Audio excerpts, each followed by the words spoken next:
Cynthia ২৪ বছরের এক তরুণী। মাত্র ১ বছর আগে ইব্রাহিমের সাথে বিয়ে হয়েছিল তার। যে মেয়েটির চোখে ছিল হাজার হাজার স্বপ্ন, আকাশ ছোঁয়ার ইচ্ছে, স্বপ্ন দেখেছিল বিদেশে পড়াশোনা করে একদিন বড় হয়ে পরিবারকে গর্বিত করবে। কিন্তু সেই স্বপ্ন বিয়ের পর আর পূরণ করতে পারল না। তার স্বপ্ন স্বপ্নই রয়ে গেল। বিদেশে পড়াশোনা তো দূরের কথা, স্বামী তাকে জীবন থেকে বিদায় করে দিল।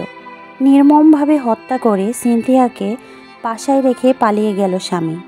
যেই হাত ধরে নতুন জীবন শুরু করেছিল, সেই হাতই আজ তার মৃত্যুর কারণ হয়ে দাঁড়ালো।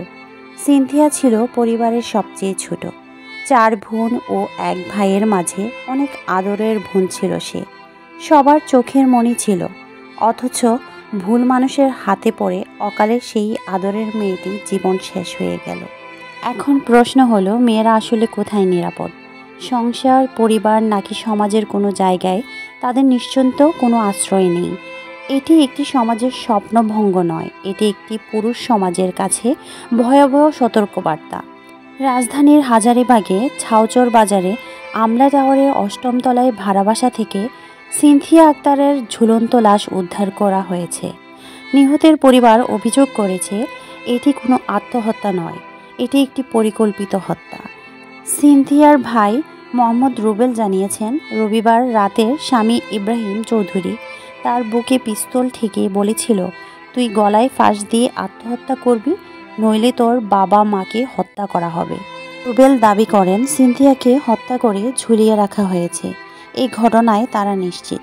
পরিবার ১৫ই সেপ্টেম্বর সোমবার সকাল ৬টার দিকে তাকে অচেতন অবস্থায় উদ্ধার করে ঢাকা মেডিকেল কলেজ হাসপাতালে নিয়ে যান। চিকিৎসক তাকে মৃত ঘোষণা করে। সিনথিয়া নেত্রকোনা জেলার দুর্গাপুর থানার শিবির গ্রামের নজরুল ইসলামের মেয়ে। ৪ বোন ও ১ ভাইয়ের মধ্যে তিনি ছিলেন সবার ছোট, পরিবারের সবচেয়ে আদরের মেয়ে। ১ বছর ২ মাস আগে ইব্রাহিম চৌধুরীর সাথে তার বিয়ে হয়েছিল। বিয়ের পর তারা ৫ থেকে ৬ মাস ধরে হাজারীবাগের ওই ভাড়া বাসায় বসবাস করতেন। নিহতের ভাই জানিয়েছেন, ইব্রাহিম মাদকাসক্ত ও বিভিন্ন সন্ত্রাসী কর্মকাণ্ডে জড়িত ছিল। বিয়ের পর থেকেই তিনি সিনথিয়াকে শারীরিক ও মানসিক নির্যাতন করতেন। সিনথিয়ার স্বপ্ন ছিল বিদেশে পড়াশোনা করা, কিন্তু বিয়ের পর সেই স্বপ্ন স্বপ্নই রয়ে গেল। বরং স্বামী তাকে যে দুনিয়া থেকে চিরতরে বিদায় করে দিল। ঢাকা মেডিকেল কলেজ হাসপাতালে পুলিশ ক্যাম্পের ইনচার্জ মোহাম্মদ ফারুক জানিয়েছেন, মৃতদেহকে মর্গে রাখা হয়েছে। বিষয়টি সংরক্ষিতভাবে থানায় জানানো হয়েছে। পুলিশ তদন্তের মাধ্যমে প্রকৃত কারণ উদ্ঘাটন করবে।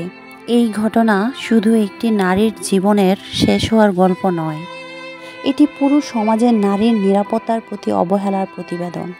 এই হত্যা আমাদের জানিয়ে দিয়েছে, মেয়েরা নিরাপদ নয়, সমাজে নারীর জন্য এখনও রক্ষার কোনো নিশ্চয়তা নেই।